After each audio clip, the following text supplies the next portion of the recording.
Hey gang, Ben Backus here, doing the cold open thing again. We did it a couple episodes ago, and I think we're going to stick with it. It's kind of nice to give you guys a little preview of what the episode is in case there's something you're not really interested in listening to. This episode, we talk about Bob Crist running for governor, some of the going-ons in the legislature, and wander into the gun debate a little bit since it seems to be on everybody's mind. You had a couple things too, Mike, is that right? Got a couple of special announcements here. First off, we've got our brand new website up and running. It's roads, the number 2, liberty.com.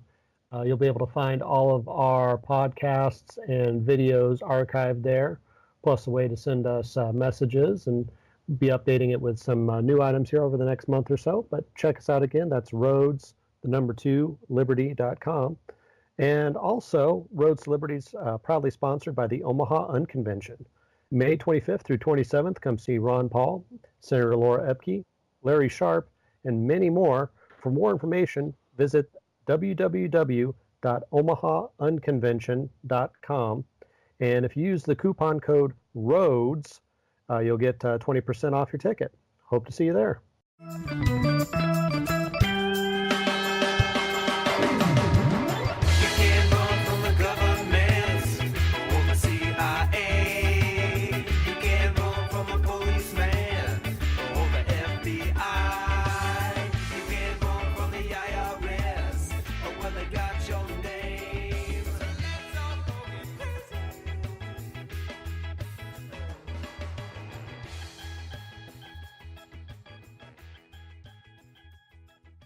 And welcome to Roads to Liberty. I'm Ben Backus, and Mike Knable's here. Good morning, Mike. Hey, good morning, Ben. How are you doing? Not sure yet. Still a little early for me. If you can't tell already, this is one of our special morning editions, the Morning Joe episodes.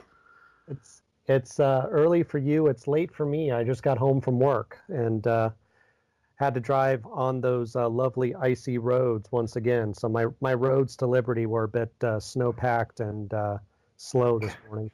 Oh, I see that pop up a lot on Facebook from my Omaha area friends about the roads. Still a problem this year? It is. I don't know about what it's been like out your way for the last couple months, but we're actually having a real winter where my kids will have a snow day about every 9 to 10 days, it seems like now. I guess we've had a couple snow days, but I mean only like 2. But what's going on with the road? They don't plow even the main roads, or what's the deal there? After a while, I think people just kind of get tired. I don't know. I'm usually leaving work now before the plows get out on the roads, so it's a extra special drive for me on the way home. Oh, so it's snowing continually. I mean, we've been getting like maybe 2 or 3 inches, and then that's it. It's sunny again. But you guys just keep getting hammered, or what? Yeah, hammered. I mean, a few inches here and there, ice. Tomorrow we're supposed to get another like maybe 3 to 5 inches. I don't know. It's enough to be annoying and to cause problems for a couple hours, really. Now, has Stothert been getting shelled? Like I know last year she kept getting hit on the roads? Oh, it was a couple of years ago, but she has not had any issues. I mean, so let me just kind of back up. The road crews have actually been really on the ball for the most part. Mm-hmm. Bellevue and Omaha, it's just the times that I'm driving are rough, or it's just the sheer volume of ice and snow mixture that it causes a bit of problem. But I think overall the road crews have been doing pretty well. She hasn't had any issues this year. I know the conspiracy theorists are like, oh, it's not election year, the road's gone crap again. So I don't know if that's true, but let's get off our road, take our exit here into some local Nebraska chat. I think the big political news lately has been the whole Crist thing. For people who aren't aware, you want to let them know what Crist has been up to. This is Bob Crist, state senator, He's on his last year. Well, I'm glad to be talking with you about this because I've kind of been jumping around with some of our other co-hosts and talking about other issues or interviewing other people. But yeah, this Crist thing is so he was originally trying to start his own political party to run for governor and challenge Ricketts. Was a Republican, left the Republican Party. Apparently, he didn't consult Mark Elworth first about starting your own political party in Nebraska. And It's not easy, is it? it's not. No, It's what, 10% of the voters in every 10% of the voters in every legislative district, I think. Yeah, and he didn't get the signatures by the deadline, and then he ended up changing parties, not to Libertarian, but to Democrat. Well, and he didn't get the signatures, and he was also going to I don't know if he didn't read when he first changed to independent, and he said I was like, well, R.I.P. your candidacy at this point, because you're never going to get those signatures. And, a couple of weeks later, he put out a thing, oh, I'm starting my own party. Yeah. And, well, that's obviously because it's so hard to get it. It's easier to start your own party and get on the ballot than it is to be an independent and get on the ballot. And I was kind of surprised he didn't stick that out because, you don't need, it's not nearly as hard. Like you said, Mark Elworth has almost done it with his Marijuana Now party. But then he just gave up on that, and he decided he was going to sue the state to get on the ballot, and then he gave up on that. And now he's a Democrat. And do you think he fits in well with the Democrats? I don't. What is a Democrat anymore? As long as, what would define a Democrat in Nebraska? Somebody that's lockstep with Kleeb. Yeah, I suppose. Do you have to be pro Second Amendment? Do you have to be for gun control to be a Democrat in Nebraska, you think? Gosh, that's a good question. Kleeb's husband, what the heck was his name? I don't remember, but he ran against Adrian Smith, and he was against gun control as a Democrat. Mm-hmm. So I don't think that really defines a Democrat in Nebraska. Abortion, maybe that. That definitely seems to be part of it, but to be honest with you, the Democrat and the Republican Party both have sort of, I feel like, lost an identity in this state. Like, what does it really mean to be Democrat or Republican in Nebraska? Yeah, and I know some Democrats out here who are pro-life. I don't really, and since we're basically a one-party state, mm-hmm.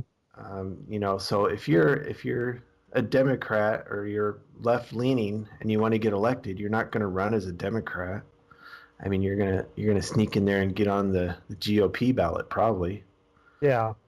If you're just interested in getting elected, it doesn't say much about libertarians, I guess, because you could just sneak on the GOP ballot. But we probably have to have a different objective as libertarians until we get more people, and that's because I think a libertarian lines up with the independent voters better than a Democrat does in Nebraska.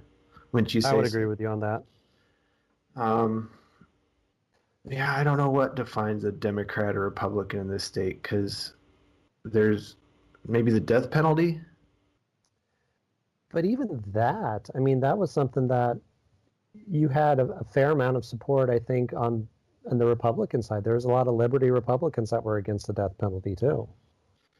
Well, and you said they'll walk in step with Jane Kleeb. She's fairly centrist. She's a Hillary Democrat. Right. A lot of the progressive Democrats really do not like her. She tries to run a lot of them out of the party, kind of like how the GOP was running liberty-minded people out of the GOP for the longest time. Now they just seem to kind of be indifferent because they realize if they piss them off, they'll just go join the Libertarian Party. Yeah, and they don't want our numbers growing anymore, which, by the way, for the last few months, we're consistently growing. And I've noticed that the Democrats and the Republicans have both been shedding registered voters. Yeah, I think it's even more than a few. I mean, since I've been watching that number, it seems like every month it's been positive. Mm-hmm. Isn't that your recollection of it? Yeah. Even that month where they'll do a voter purge every once in a while. And, we were even positive that month. It was only by like 9 people, but, the Dems have been shedding people left and right. So I don't know what do you think's pushing people out of the Democrat Party? Well, there are a lot of things. Like you said, we're primarily a one-party state here in Nebraska. I mean, there's a lot of people tend to lean conservative. And I mean, you've got those pro-life Democrats, or you've got Democrats that are gun owners that don't feel welcome in the party anymore. I think the party is going through a bit of an identity crisis, and you've got more of the moderate voices that maybe favor some liberty ideas that they don't feel welcome there anymore. Well, and it seems like their national party pushes down certain things that they expect of all their candidates, no matter where they're running. Like, what did Mello get beat up on? Oh gosh, was it abortion? It might have been. I don't remember. I think Mello came out as pro-life, didn't he? Yeah, which shouldn't have been an issue at the state level like that. And some of the progressive ones just ripped into him for it and made it a big deal. I'm going to guess that cost him quite a few votes. And then to try and mellow it out, they brought in Bernie Sanders on him to endorse him. So I think he just ended up managing to piss off both sides of the party there. Yeah, it was not a good thing for him there. So I'm looking at the list of governor candidates now. Uh-huh. And for the Democrats, it seems like 4 of them, isn't there? There's 3 of them that are. Yeah, and it seems like Bob Crist is just going to be their unofficial guy. That because I mean, you've got this Tyler Davis, who I know nothing about, and then you've also got Vanessa Ward, and I've pro-life. Yeah, I don't. What is her platform even? I don't even know what she's about really. She endorsed Stothert when she ran for mayor. I guess Vanessa Ward's a big deal in North Omaha. Is that what you understand, or? Yeah, there's some to that. Now I'm just pulling up her website here to see what some of her big issues are. But as far as it seems weird. A pro-life, very religious. It just doesn't seem to fit the Democrat mold. I don't know what the deal is there.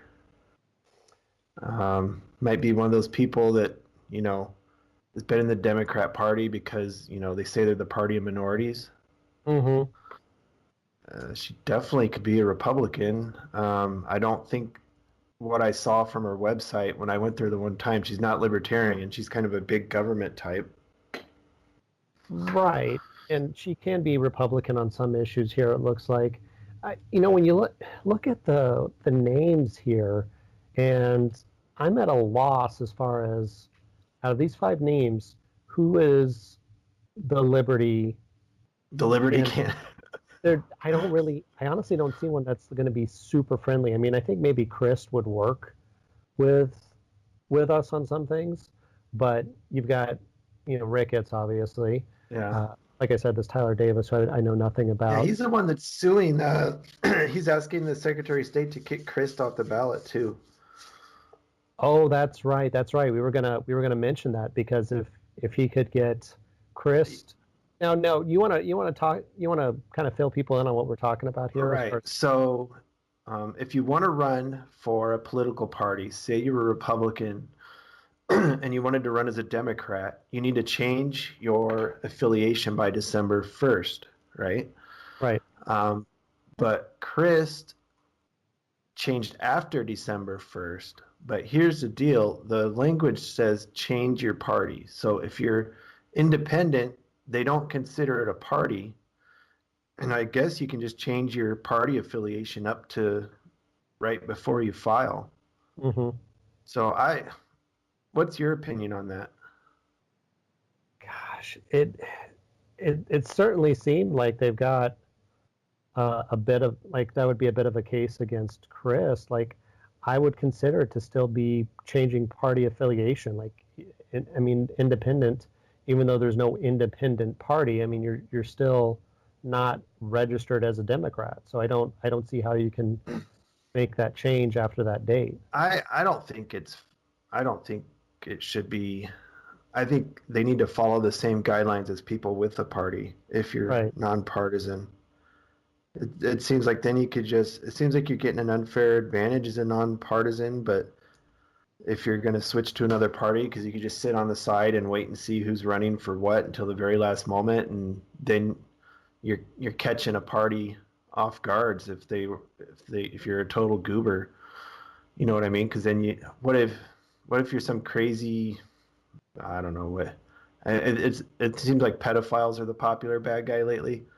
Sure. So if you're a person with a pedophile conviction and you're just nonpartisan, and then at the last moment, I registered as Republican and now I'm running, they'd have no chance to plan against you whatsoever. Or let's say that you're I don't know, a crazy pothead who likes to try and start his own political party and has been registered as Republican and Democrat both within like the last year and a half, and then just says, "Oh, I'm going to register back as a Libertarian to run for Senate," hypothetically speaking. Yeah, I would. and I talk with Mark. We're talking about Mark Elworth for those who haven't figured it out. I talk with him once in a while, and I'd fully support him if he wants to run as his whatever his marijuana party is. Best of luck to you, get it done. But here he jumps on the Libertarian ballot and talks shit to a bunch of Libertarians on Facebook, and everybody knows he's not a Libertarian in the Libertarian Party, but there he is running for an office again. Yeah, and they're just going to look at him as just that pothead guy, and I think we've already expressed our statements on it. So for the most part, people that are in the know with politics know he's not a Libertarian and know that it's not representative of what the party offers now. But I mean, you look at the Republicans for governor, and you've got Gable running as a Republican, and everyone knows she's not a real Republican. So it's just the year of candidates to. Party doesn't seem to mean much for some of these statewide races, really. Yeah, Gable. I don't. What do you think she's going to get in the primary? Well, I have seen her yard signs up across in Omaha, Bellevue. When we've been canvassing for Senator Epke, I've seen it in a variety of small Nebraska towns. So she'll probably still get. Well, actually, no. In a Republican primary, There's quite a few Republicans that don't like Ricketts, though. I mean, true. She won't. I mean, obviously, she won't win. Do you think she'd get above 25%? I'm going to say 20. I mean, high teens, low 20s is what I'm going to guess there. If she gets above 30%, I'll shave my head into a mohawk. If she gets above 30%, Rickett has serious problems. So, yeah. Especially with Crist in there, because, I mean, that's going to draw a lot of votes off from him. I mean, the good, and to steer away a little bit, the good thing about Crist challenging Ricketts is it takes some heat off of Laura's race, because that's just a Ricketts proxy war. It's like Ricketts' version of Vietnam. He's not actually in it yet, and he's just funding the Viet Cong candidate, Riskowski. Has been seen at various locations in southern Nebraska, always beside the lieutenant governor. Yeah, that was funny when he wasn't even the headliner on his appearance. He somebody sent us an ad in the paper. It had like in small print, State Senator Al Riskowski with big bold letters, Mike Foley. Yeah. I was like, Foley's not running for anything. But it's a pretty weird situation if you think about it, that he's got Mike Foley running around with him everywhere. Well, this election cycle is just going to be kind of odd here at the state and local level. I mean, I had been really toying around with a run for school board this year, and I've been going to meetings and kind of getting just more involved with some of the local school groups here, and it's looking like there's going to be a primary for the school board this year, which is crazy in an off-presidential. And looking at Sarpy County, it looks like there's multiple school boards that could have primaries this year. And Tyler Glow's school board race, that was crazy. I mean, he felt bad that he lost, but not real bad. I mean, like he came in last, but one of the people he was running against had like his master's degree in education and ran a Fortune 500 company, and this guy's running for school board. Well, yeah, that's just it. Every person that was running for that board had an incredible resume. I mean, Tyler did as well, but it's just like I mean, let's be honest. He was new, and he didn't have a lot of political capital yet. Some school board races you can be an interested parent and go run for school board and win. Oh yeah, but every single one of those people I think had was either on their way to a master's degree or had a master's degree and had all this experience with state budgets and all of these other things. You're just going, that is rough for your first one. He did great, but that is a rough group of individuals to go up against for your first time. And I think everybody was a Democrat except him. And I think part of the problem he had was he was really targeting, they have a caucus system, I guess. Yeah. So to get out of the caucus, you have to have so many people there pulling for you, is how it works. Mm-hmm. And he targeted just libertarians to get him in there. He was saving his budget a little bit, and he was going to hit all the GOP voters in his area after he made it through the primary. And come caucus time, there's all these people there, and he got beat on it. Probably the only thing that they might have done different is hit those GOP voters early, so they would have came to the caucus. Yeah, that's a good learning experience too, because how many times have really anybody within the Libertarian Party here dealt with a caucus system like that? Yeah, or I mean, that's the thing with primaries too. If you have a primary, you blow all your money in the primary, and then come general time, your bank account's empty. Yeah. So I mean, what's the point of making it through the primary if you're going to get shot down in the general? Well, I look forward to seeing what I hope he runs again in 2020 here, and I'm sure he will. So, yeah. So your city council races, they've been pretty active? People running? The city council, no, not so much. There's only a couple names for Bellevue mayor, but it's really been the school board boards and the county seats. Most of the county seats are going to be contested, and some are going to have a pretty contested primary. I mean, there's a lot of people that have filed to run for a variety of seats, so it'll be interesting to watch. Yeah, so steers back to the governor. No Libertarians running for governor, so I don't think that's a race we want to try and push somebody to get into. What do you think on that? No, there's no need to at this point. I mean, we'll see what happens with the primaries here. It's most likely going to be Ricketts and Crist, but stranger things have happened. Yeah, there's no reason to run a Libertarian unless they are highly motivated, qualified, and funded for these state races this year. Yeah, and maybe try and peel. Well, I don't know if you'd be peeling Liberty votes from Ricketts. Yeah, like you said, because who are the Liberty voters going to vote for in that race? But there really isn't if anything, we'd be peeling off from Crist, and that would leave Ricketts in there, which I don't know if is a better option or not. The only thing is, I think Crist would be more responsive to some of our needs and be more responsive to at least listen to us. Ricketts is going to shut down anybody who claims to be a libertarian. Well, and speaking of multi-party support, we could segue into LB 299, the occupational licensing bill. Man, that's disappointing. You want to bring up what happened with that bill? Yeah, I mean they've been doing a lot of work reaching out to both sides of the aisle, so to say, even though we don't have one in Nebraska. ACLU was on with it. We had conservative and liberal organizations agreeing that, occupational licensing needs looked at and reformed.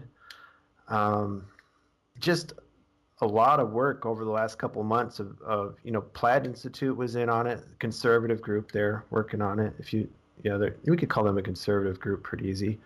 Sure. And it gets to the floor and, it gets filibustered out of nowhere.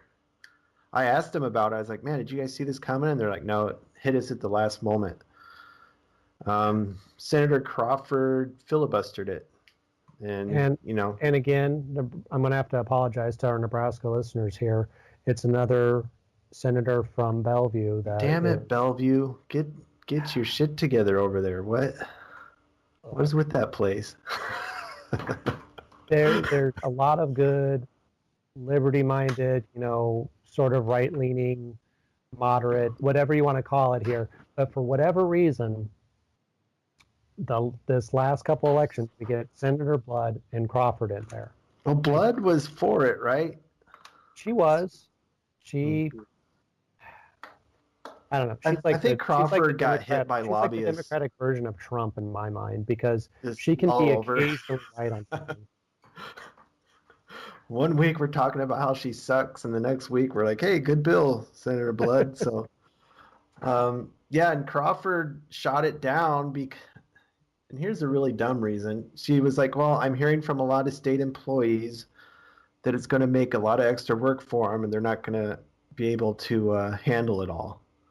It's like, what the crap? So shoot it down because it's too much work to fix it, is basically what I heard when she said that. Yeah, and I heard there was some debate too about that there hasn't been full enforcement going through on some of these occupational licenses, and so they weren't really sure how they'd be able to make the adjustments. Is that? Yeah, and Senator Wayne called him out when they said that too. He said, so what is it? You guys aren't doing it, or you're overworked? And she just kind of stared at him like, she was caught at that point. I like Senator Wayne. He'll call somebody out right in the middle of the floor on something like that. And that's he's Democrat, so that was supposed to be one of his colleagues, but we should get Senator Wayne on the show. I like most of what he does. There's been a couple bills he's proposed that I'm not a fan of, but overall I think he's a decent state senator. Yeah, his ammo tax bill. Gun violence is one of his big issues. I think he's just trying to find a way to fix it without, a pragmatic gun violence solution, which, we're post school shooting again, and what is that? Is it controlling the ammo without restricting firearms? I don't know. Well, even at that pace, regardless of what would get instituted, you're only controlling new purchases. I mean, whatever's out there is already out there. You can't change that fact. Yeah, and they've been having some issues on the east side of the state with, after the shooting, people throwing threats out there, haven't they? Yeah. So I was on the way home. I was listening to the radio. They said since the shooting, I know there were a couple of schools out here that were shut down for a day. They fielded, I think the radio said 34 or 35 different reports in the last week. And there was a 12-year-old middle school student who was being charged for terroristic threats, or essentially, saying that they were going to bring a gun in. I mean, geez, maybe the parents should talk to their kids. Hey, Timmy, don't say you're going to shoot your school up. When I was in high school, I remember we had the Secret Service come to our school one day because somebody had used a computer in our computer lab to email a threat to President Clinton. Really? I mean, that's just... Did you guys have a school resource officer or a school cop? I went to high school. I graduated in '98 from a Catholic school. We didn't have a school resource officer because there was no thought about that whatsoever. We had one in Rapid City. It was kind of a tough school for being in Rapid City, South Dakota. My graduating class was like 1,400 students. So Wow. It was a big school. And we had a school cop, and he wasn't afraid to lay the law down.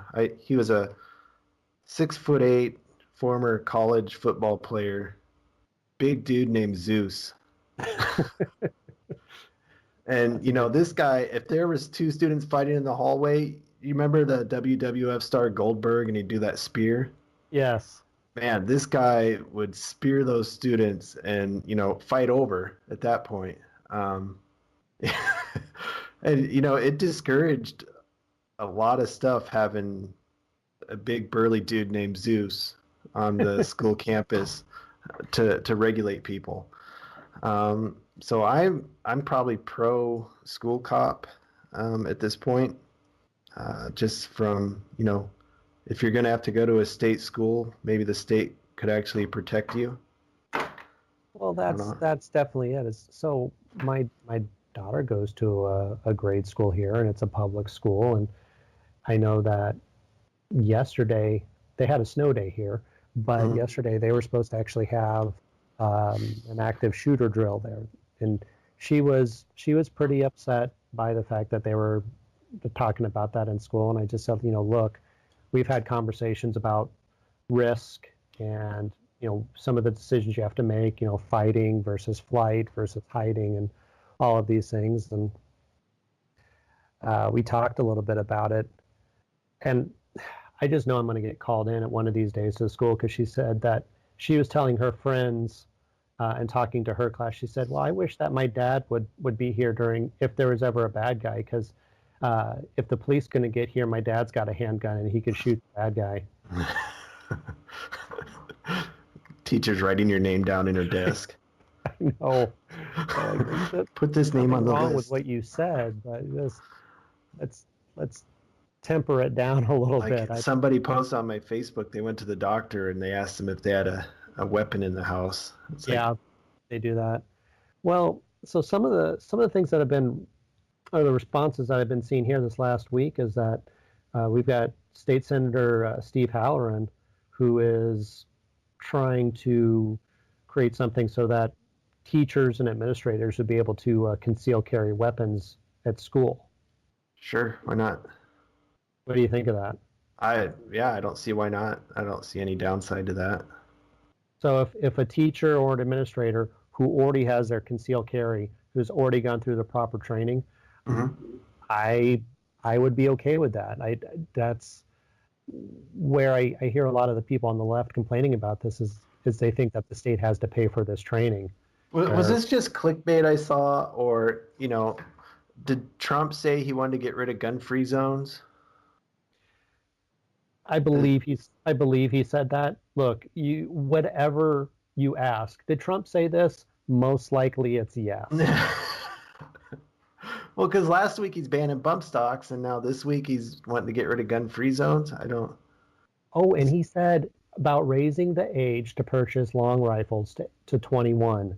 So does that mean that if you're 18 and you join the Army, you won't be able to use one of those guns until you turn 21? Yeah, I mean, you so yeah, you get a stick. You'll be like the Russian infantry in World War II. I don't know if you've heard this story, but only they'd have a row of like 10 guys, and only the guy in front got the gun, and everybody else behind him got a stick.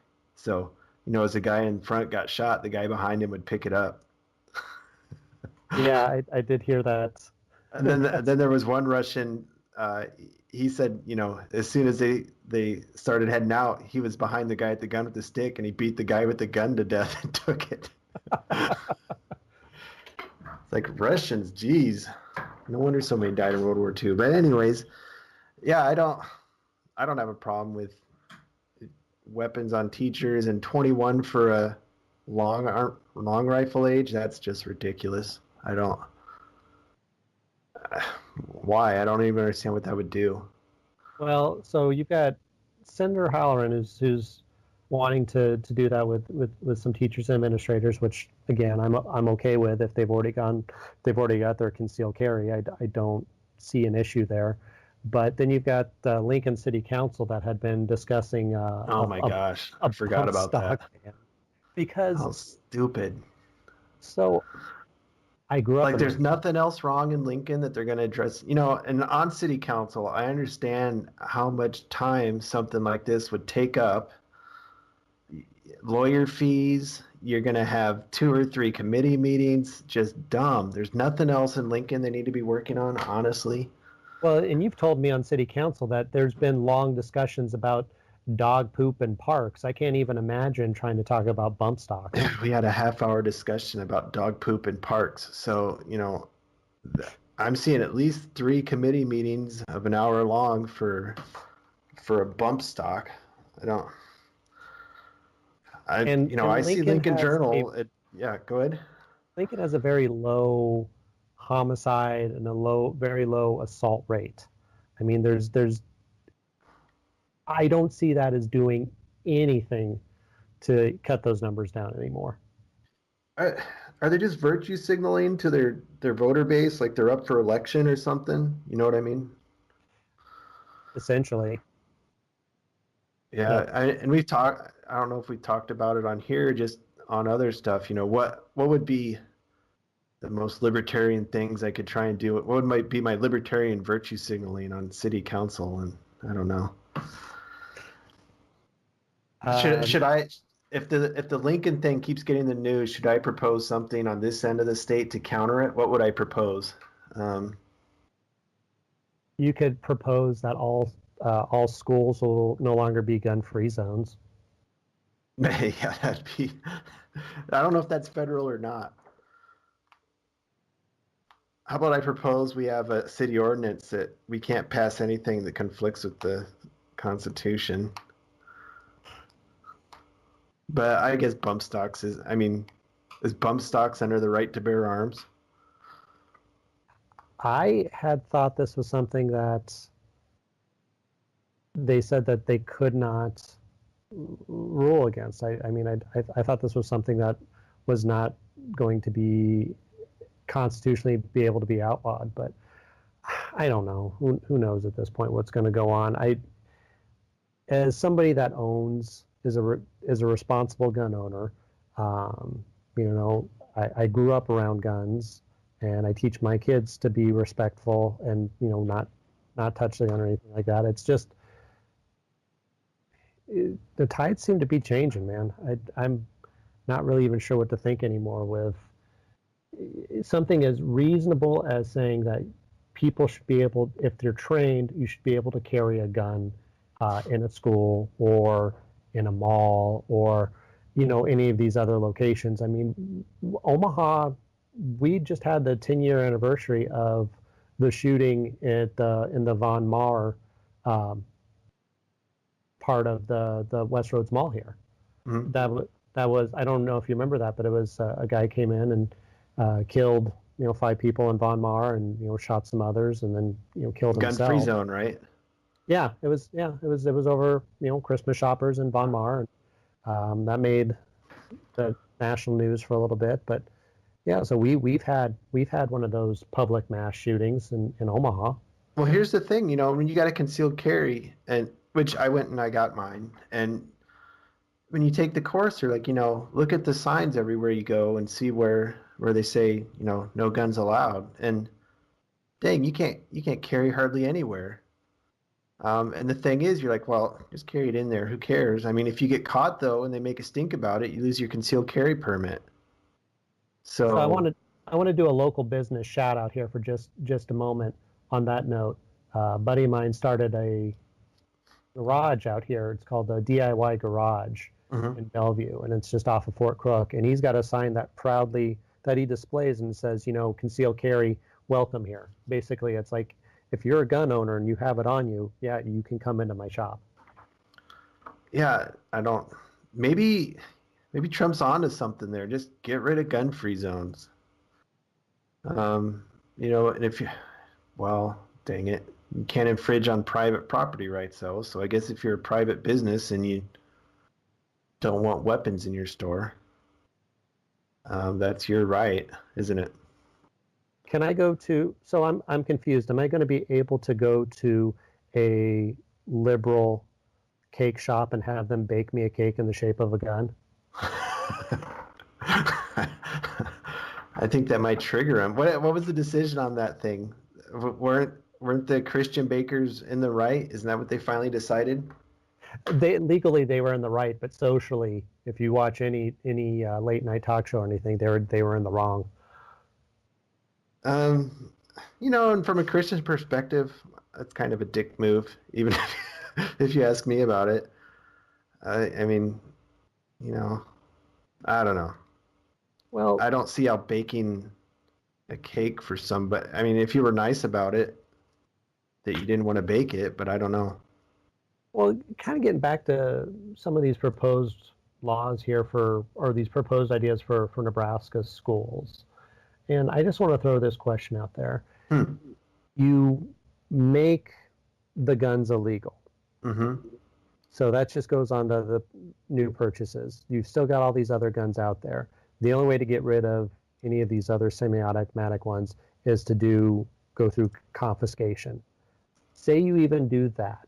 Someone shows up to the school with a gun.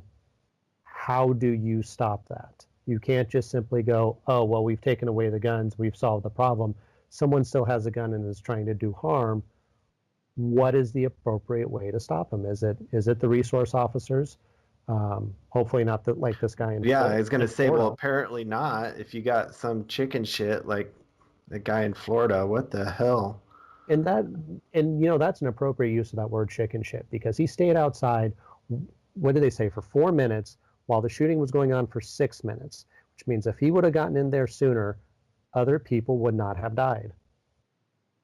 Yeah, and I'm going to say if there was any parent that happened to be outside there, they probably would have went in there, and I can say without a doubt I would have been trying to help.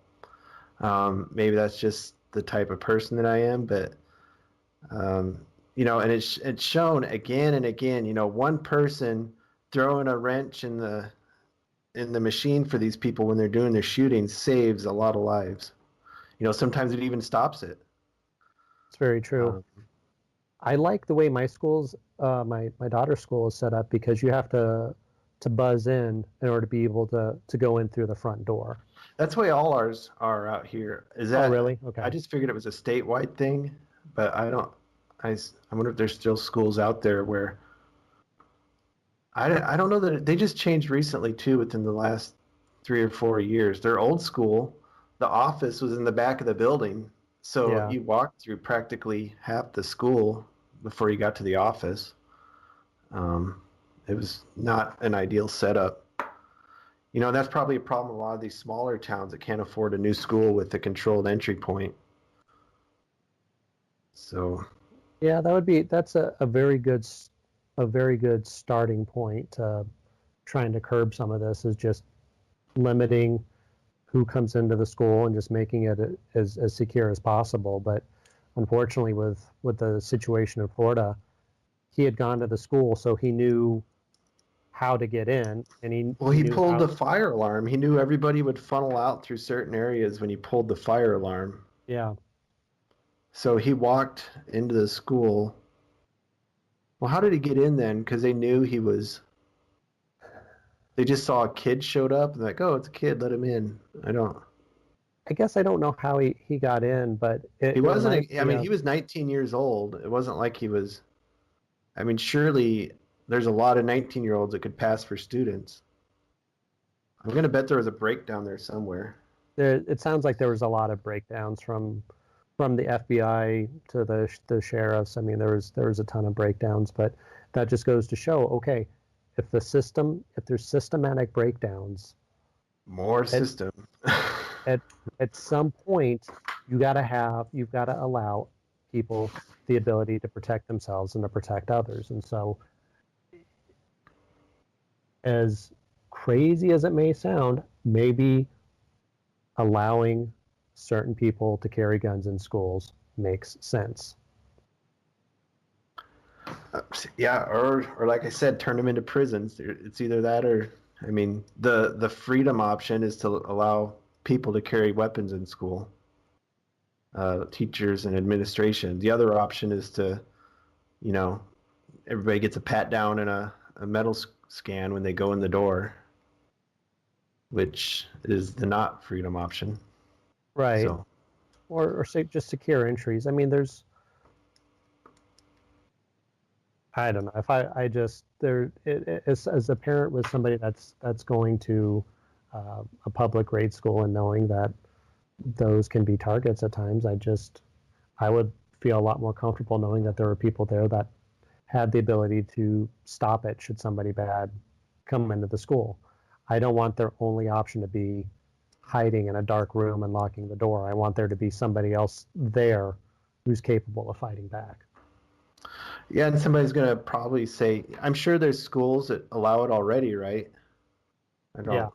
And I'm sure they'll say, well, they haven't stopped anybody. Well, maybe they haven't stopped anybody because the kid thinking about shooting up the school is like, well, I don't know, maybe Mr. Johnson has a gun on him. I don't. But, anyways, back to a couple things we were wanting to talk about, university funding, Scott. That's schools again. What do you think about that? Well, the libertarian in me says cut the funding. The realist in me also says cut funding to the school. I mean, it's Yeah, I'm a defunding UNL excuse me, a defunding UNL extremist. Defund the whole thing. I'm not a fan of it. Honestly, that's my unpopular Nebraska opinion. Let them stand on their own. We're subsidizing people to go to college when what percentage of people in the state go to college is what I'm curious about. Go to UNL specifically.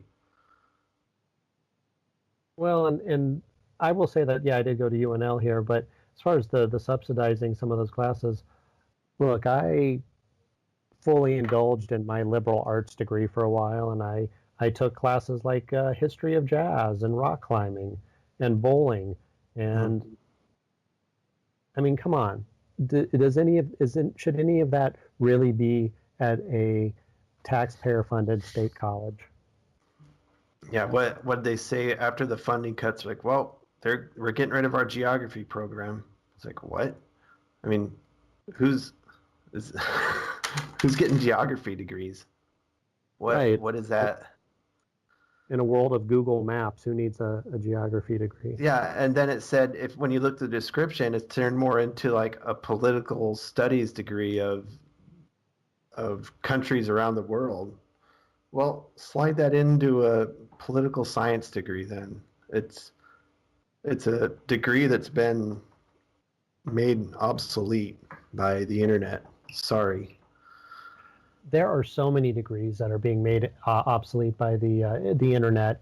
And then if you want to learn a lot of these things, you've got Khan Academy. You've got so many of other avenues where you can go. And if you absolutely have to get something for a degree, you can do what my wife or thousands of other people do and go to either a community college to get some of those prereqs or an online college.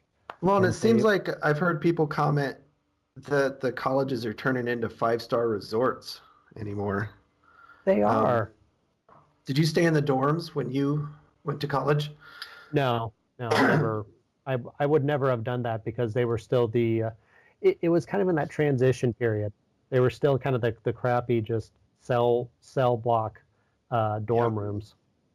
And I stayed in the dorms 1 year when I went. I was like, oh, I'm not paying for this, So I went back to my parents' basement for a couple of years, and then I got my own place. But maybe that's they don't need to be a 5-star resort and charging for it. Those cell blocks are probably a better use of the funds. Yeah. It gets them used to what type of apartment they're going to get when they get out on their own, obviously. A one-room studio in Lincoln for sure. But, I just say, cut some more then. I don't. And the university, it lobbies so hard to get more money from the state senators. That's part of the problem. Yeah, sorry. I was just kind of looking at some of the other bills that are being discussed here, and I was trying to look at this LB 893 because there was an article about it, and I was Senator Wizard is one of our favorites. Wizard. And basically, let me guess, medical marijuana? Is that? No, this one was about cutting down on financial support for breeding facilities. So basically, for what? It has to deal with like animal rescues or animal shelters and retail stores selling dogs or cats that they get government support. What's that? They get government financial support. Supposedly, again, when we're facing a budget crisis, I think every single article that I click on about legislative bills that says the state or federal funding on this, I'm like, well, cut out that funding. So many of these programs would be solved by just saying, well, that's not being taxpayer funded anymore. Sorry. Speaking of taxpayer funds, what do you think about the senator pay raise? Got you on that one, huh? You did. Yeah. Suddenly, this is the Jordan Peterson interview now. I don't know. Surprisingly okay with the idea of state senators getting more money because it means that more people will feel like they could do that at an earlier age, and maybe we'd get some different viewpoints in there. Yeah, because right now it's all people that, well, not so much in Omaha and even Lincoln. You could have another job, but anywhere outside of that area, that state senator's your job at that point. What does Ernie Chambers do outside of the Senate? Raises prairie dogs, I think. I don't. He's got a prairie dog and mountain lion ranch. Not very successful, but It paid the bills for the last 30 years. I don't know what he does. I don't understand how he could live off that wage. He's got it. I have no idea. He's probably going to say, well, we don't need a pay raise. I live off it just fine with 2 apartments even. Yeah.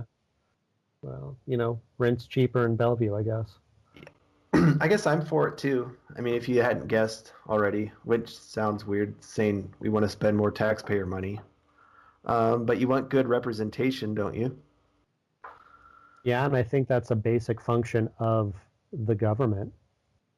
And right now the legislature is full of, insurance agents and lawyers and former teachers, a lot of retired people, occasional rancher here and there. I don't know how they work their ranch and go to legislature, but yeah.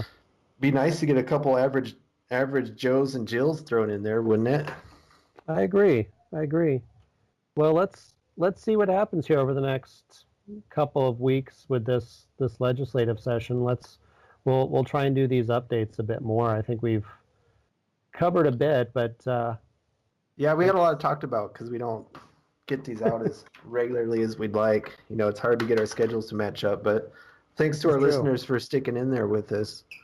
You know, you got the Guardians guys to listen to for national stuff, and we'll try and hop in here and do Nebraska updates for everyone. And I kind of jumped around with the Daniel Hayes and the Larry Sharp. Those were. You're just a gun for hire on podcasts, I guess. I really am. After that Daniel Hayes interview, I was thinking about bringing on Me Undies as our unofficial sponsor.